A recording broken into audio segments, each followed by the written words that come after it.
अस्सलाम वालेकुम जी। सियालकोट में आज एक दरिंदगी की इंतहा हुई है कि बहनोई ने अपनी कमसन साली को पहले अगवा किया। अगवा करने के बाद उसे जनाब ज्यादती का निशाना बनाया और उसके बाद नया ड्रामा शुरू कर दिया कि भाई उसके अगवा कौन करके ले गया।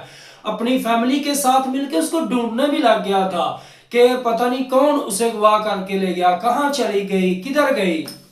असल ड्रामा उसका बेनकाब हो गया। तो उसके बाद उसका जो नया ड्रामा था वो भी शुरू हो गया। ये सियालकोट थाना हाजीपुरा का वाकया जी।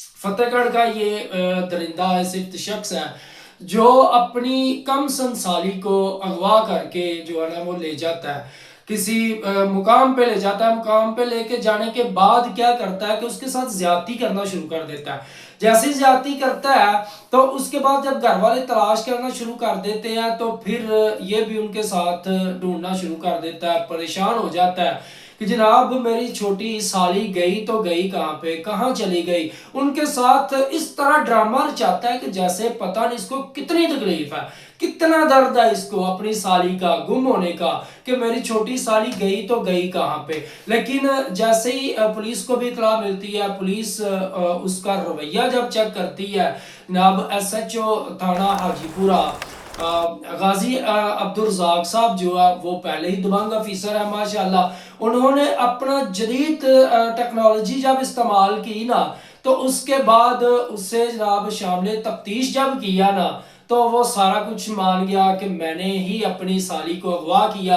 अगवा करने के बाद फिर सिर्फ मैंने अगवा ही नहीं किया, उसके साथ ज्यादती करना शुरू की, उसके साथ ज्यादती की, मुसलसल ज्यादती की। तो ये सियालकोट का वाकया आज जो आपके सामने शेयर किया जा रहा है कि एक बहनोई दरिंदा सिर्फ बहनोई अपनी कम सन साली को अगवा करने के बाद उसे जनाब ज्यादती का निशाना बना डाला उसने।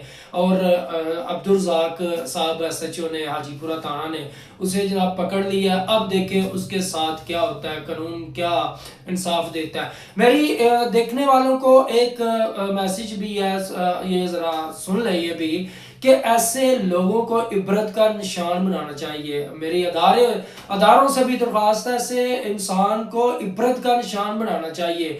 और अदालत उज़्मा से भी अपील है कि ऐसे शख्स को इबरतनाक सजा दी जाए ताकि आइंदा कोई भी ऐसी कानूनी हरकत ना करे।